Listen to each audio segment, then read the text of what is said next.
Hello मेरे बच्चों, कैसे हो आप सब। तो देखो बच्चे, मुझे पता है कल आपका बहुत बड़ा दिन है। मतलब कल आपको जो है ऑब्वियस सी बात है, आप सीयूटी के एग्ज़ाम में बैठने जा रहे हो। पहली बार वो सब चीज़ें जो आप फेस करने जा रहे हो, तो आपके ऊपर बहुत मतलब कि प्रेशर होगा। तो मुझे लगा कि मुझे अपनी तरफ से जो भी मैं अपने एक्सपीरियंस से अपनी बातें जो है वो शेयर कर सकता हूँ, मुझे आपसे वो शेयर करनी चाहिए। तो देखो बच्चे, सबसे पहले देखो मैं आपको ये कहूँगा, अगर मैं डायरेक्टली देखो, आपको ये नहीं सोचना कि कल बहुत बड़ा दिन है। आपको ये बिल्कुल नहीं सोचना, आपको बिल्कुल इसको एक नॉर्मल डे की तरह ही लेना है। मतलब ये मत सोचो कि मैं ये करके जाऊंगा, मैं वो करके जाऊंगा, मैं ऐसा खाना खा के जाऊंगा, मैं ऐसा कुछ करके जाऊंगा। ऐसा कुछ नहीं सोचना। क्योंकि अगर हम इसको डायरेक्टली, मैं किसी भी इस चीज़ को, अगर मैं इस सिचुएशन को अगर मैं क्रिकेट गेम से जोड़े, मैं क्योंकि ज़्यादा हमारे इंडिया में ज़्यादा क्रिकेट चलता है, तो अगर आप किसी भी बड़े प्लेयर से पूछोगे कि अगर उसने एक बड़े मैच में बहुत अच्छे परफॉर्मेंस दी हो, तो उसका अगर आप सुनोगे, स्पीच सुनोगे, तो वो यही बोलता है कि मैंने इस मैच को बिल्कुल फाइनल की तरह ट्रीट नहीं किया, मैंने इसको एक नॉर्मल मैच की तरह खेला। ठीक है, स्टेप बाय स्टेप चलता गया और धीरे धीरे जैसे मोमेंटम बना, तो मैंने अपना बेस्ट परफॉर्म जो है वो किया। नॉर्मली हर एक प्लेयर की स्पीच में आपको यही सुनने को मिलेगा। तो सेम वैसा ही आपको आज के दिन, मतलब कल के दिन जो है आपको इसको नॉर्मल डे की तरह ही ट्रीट करना है।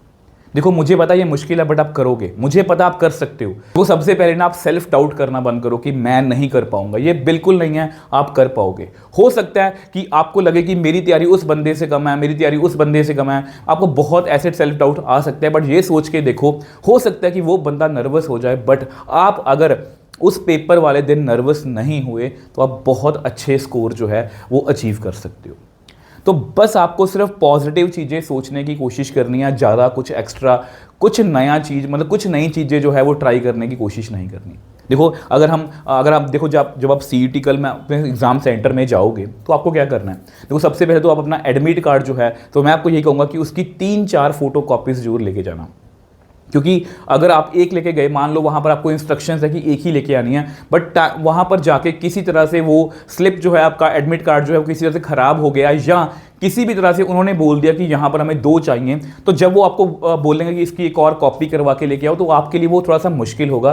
तो इसलिए मैं आपको यही कहूँगा कि प्लीज़ 3-4 एक्स्ट्रा की कॉपीज़ जो है वो साथ में लेके जाना। एक आपका आइडेंटिटी प्रूफ जो होता है, जैसे आधार कार्ड है, उसको साथ में लेके जाना। एक पानी की बॉटल आपके साथ में होना चाहिए, और इसके अलावा कुछ ज़्यादा एक्स्ट्रा सामान ले जाने की नीड नहीं है, क्योंकि वो सामान जो है वो कुछ भी जो आप एक्स्ट्रा लेके जाओगे वो बाहर रखवा लेंगे। तो मुझे ऐसा लगता है कि आपको जो है कम से कम सामान ही लेके जाना चाहिए। हाँ, पानी की बॉटल जो है, ट्रांसपेरेंट बॉटल जो है, वो आपको जरूर लेके जानी चाहिए। क्योंकि पानी, क्योंकि जब भी आपको घबराहट लगे ना, मैं आपको हमेशा बोलता हूँ, जब भी आपको ऐसा पैनिक सा अजीब आपकी हार्ट बीट आपको लगेगी फास्ट हो रही है, तो या तो मैं आपको हमेशा बोलता हूँ कि अपनी सांसें जो हैं, लंबा गहरी सांस भरो, उसको रोको, फिर छोड़ दो। 3-4 बार करोगे, आपको रिलैक्स फील होगा, या आप पानी पी लो। ठीक है, आपको पैनिक नहीं होना। देखो जब आप एग्ज़ाम सेंटर में जाओगे, तो वहाँ पर ना अराउंड 100, 150, 200 बच्चे होंगे एक सेंटर में, डिपेंडिंग अपॉन किस तरह का वो सेंटर है। तो बहुत तरह के बच्चे होंगे, बहुत से बच्चे ऐसे भी होंगे जो बिल्कुल कूल हैं, उनको कोई भी टेंशन नहीं लगेगी आपको। ठीक है, बहुत से बच्चे ऐसे भी होंगे जो इधर उधर भाग रहे होंगे, कि कुछ पढ़ रहे होंगे एग्ज़ाम से पहले। तो आपको कुछ नहीं पढ़ना। मैं आपको ये कहूँगा कि एग्ज़ाम सेंटर जाने के बाद आपको कुछ नहीं देखना। और अगर मैं पर्सनली, अगर मेरे एक्सपीरियंस से पूछो, मैं आपको ये कहूँगा कि सब बच्चे नए हैं, सभी बच्चे आपके लिए नए होंगे, तो मैं आपको ये कहूँगा किसी से ज़्यादा बात नहीं करनी। क्योंकि जब हम कई बार किसी से फ्रेंडली होने की कोशिश करते हैं, अगर उसने बातों बातों में बता दिया कि यार मैंने तो ऐसे ऐसे तैयारी की है, मैंने इस तरह से तैयारी की है, अगर उसने कुछ भी बढ़ा चढ़ा के आपको बता दिया, आप कॉन्फिडेंस लूज़ करोगे। तो इसलिए किसी से कभी भी बात नहीं करनी। आपने इसको, अगर मैं फिर से क्रिकेट गेम से जोड़ूं, जब भी जैसे 2 प्लेयर खेल रहे हैं और तीसरे बैट्समैन जिसकी बारी आने वाली है कि अगर कोई आउट होगा, तो अगर आपने कभी नोट किया हो, वो अपनी यूनिफॉर्म पहन के, पैड वगैरह सब कुछ पहन के, वो अलग बैठा होता है, सिर्फ अकेला। तो आपको भी सिर्फ उसी तरह से करना है कि अकेले गए हो, अकेले ही रहना है।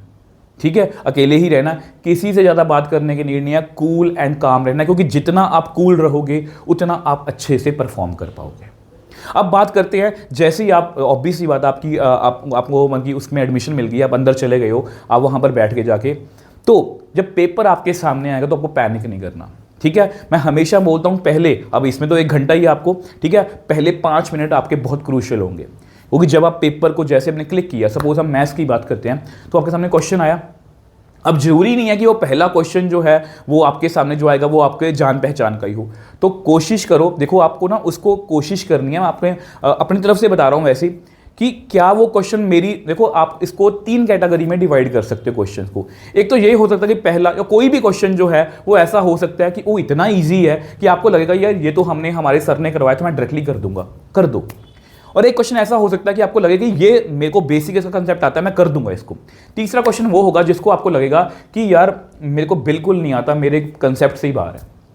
तो आपको ऐसे क्वेश्चंस को जल्दी जल्दी स्किप करना है, ठीक है। ऐसा ना हो कि आप उस पर टाइम वेस्ट करो, स्किप करना, स्किप कर दो उसको, नेक्स्ट क्वेश्चन पे जाओ। कुछ ना कुछ क्वेश्चन आपको मिलेंगे बच्चे, जरूर मिलेंगे, ठीक है। तो इसलिए पैनिक नहीं होना। कोई भी क्वेश्चन है उस पर हम दोबारा फिर से आ सकते हैं। आपको पता है मैंने CBT मोड पर वीडियो बनाई थी, अगर आप आगे चले गए हो पीछे भी आ सकते हो। किसी क्वेश्चन का आंसर अगर गलत भी हो गया है उसको आप दोबारा भी चेकआउट कर सकते हो। मतलब सपोज अगर आपको लग रहा है कि मैंने इसका आंसर A ऑप्शन लगा दिया और मैं टिक कर चुका हूं, बाद में उसको चेंज भी कर सकते हो। तो आपको बिल्कुल पैनिक नहीं होना। आपको पहले वही ईजी और अपने जो कंसेप्चुअल क्वेश्चन है उनको ही ढूंढना है कि यस इसके आसपास मुझे प्रैक्टिस किया है, मैं क्वेश्चन कर लूँगा। बाकी वही बात है, मैं ज़्यादा कुछ नहीं बोलूँगा, मैं हमेशा बच्चों को ज़्यादा बोलता भी नहीं, बस अपनी तरफ से बाकी सेल्फ डाउट मत रखना, सेल्फ डाउट मत रखना। मेनली बात इस वीडियो की यही है, सेल्फ डाउट मत रखना, पैनिक मत होना, और जिस तरह से आपको कंफर्टेबल है उस तरह से रहना। पेपर बिल्कुल आराम से करके आना, कुछ नहीं होगा, कुछ नहीं होगा। पेपर आपका बहुत अच्छा होने वाला है। बस आपको ये नहीं सोचना कि कल बहुत बड़ा दिन है। आराम से अपना सो जाना, सुबह जितने बजे भी उठते हो उठ जाना नॉर्मल डे की तरह, और नॉर्मल डे की तरह ही एग्जाम सेंटर में जाना। मतलब कोशिश करना कि मन में कुछ ना चल रहा हो, बस बिल्कुल कूल एंड काम, शांत बिल्कुल। बस मुझे आप बच्चों से यही बात करनी थी कि आपका पेपर जो है बहुत अच्छा होने वाला है, ठीक है। और आप सब बच्चों के लिए मेरी तरफ से गुड विशेस, आपका पेपर जो है बहुत अच्छा होगा बच्चे, और इसी तरह से लगे रहना। और जैसा भी पेपर होगा तो प्लीज़ मुझे आके इन्फॉर्म जरूर करना, चाहे आप टेलीग्राम चैनल पर हो जुड़े हो, चाहे आप इंस्टाग्राम पर हो, कहीं पर भी मेरे से जुड़े हो, चाहे यूट्यूब पर हो, तो मुझे आके जरूर बताना कि आपका पेपर जो है वो कैसा हुआ। इस तरह से लगे रहना, और मेरी तरफ से आप सबको गुड विशेस। आप सब जो है वो एक अच्छे कॉलेज और अच्छी यूनिवर्सिटी में जाने वाले हो। बाय बाय मेरे टॉपर्स।